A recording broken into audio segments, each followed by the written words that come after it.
Bonjour à tous, merci de rester avec nous sur la télévision AgroRichesse. C'est l'heure de notre nouvelle session de revue d'actualité sur votre télévision préférée.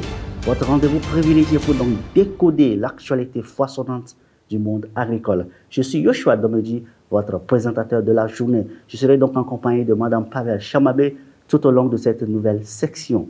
Les grands titres. Alors que le Centracas d'État s'engage à inclure l'agriculture et l'alimentation dans leur plan climat, le Maghreb face aux aléas climatiques mobilise alors des drones et des high technologies pour donc stimuler la croissance de son agriculture.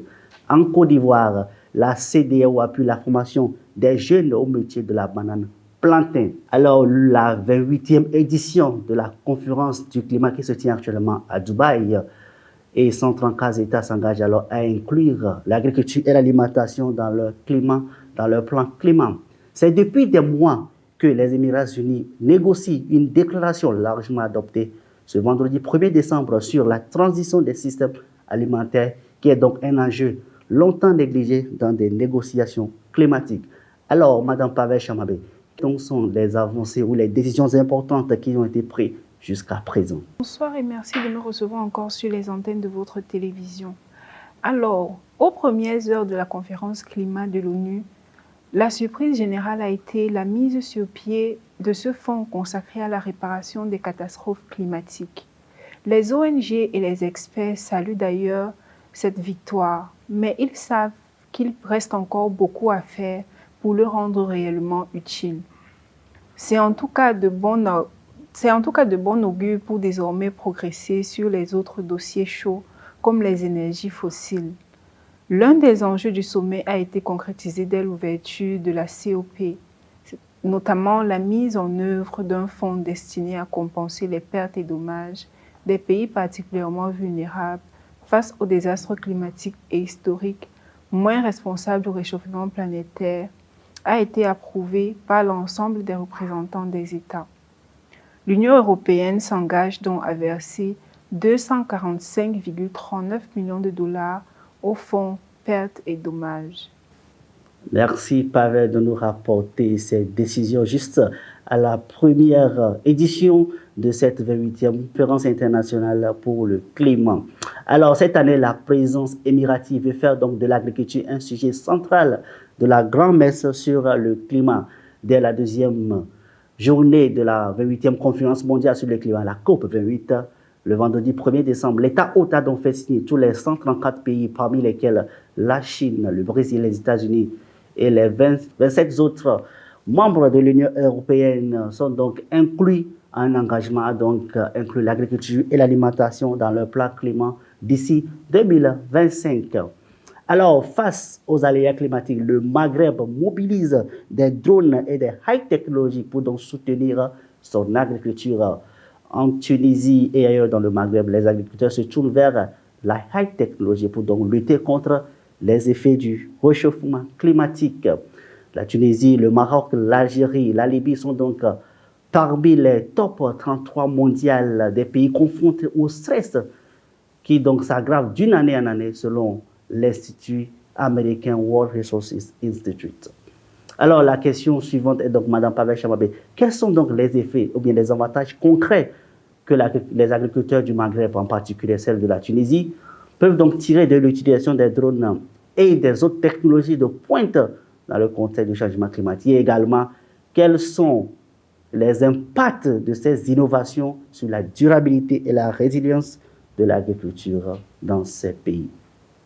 Alors, je vais parler ici d'un seul avantage majeur qui est l'optimisation de la gestion des ressources. Les drones et les technologies de pointe permettent une surveillance plus précise des cultures, des sols et des ressources en eau. Les agriculteurs peuvent ainsi ajuster plus efficacement l'utilisation des intrants tels que l'eau et les engrais, réduisant ainsi le gaspillage et les coûts associés. Le renforcement de la durabilité est l'impact le plus flagrant. En réduisant l'utilisation excessive de l'eau, des engrais et des pesticides, les technologies de pointe contribuent à rendre les pratiques agricoles plus durables sur le plan environnemental.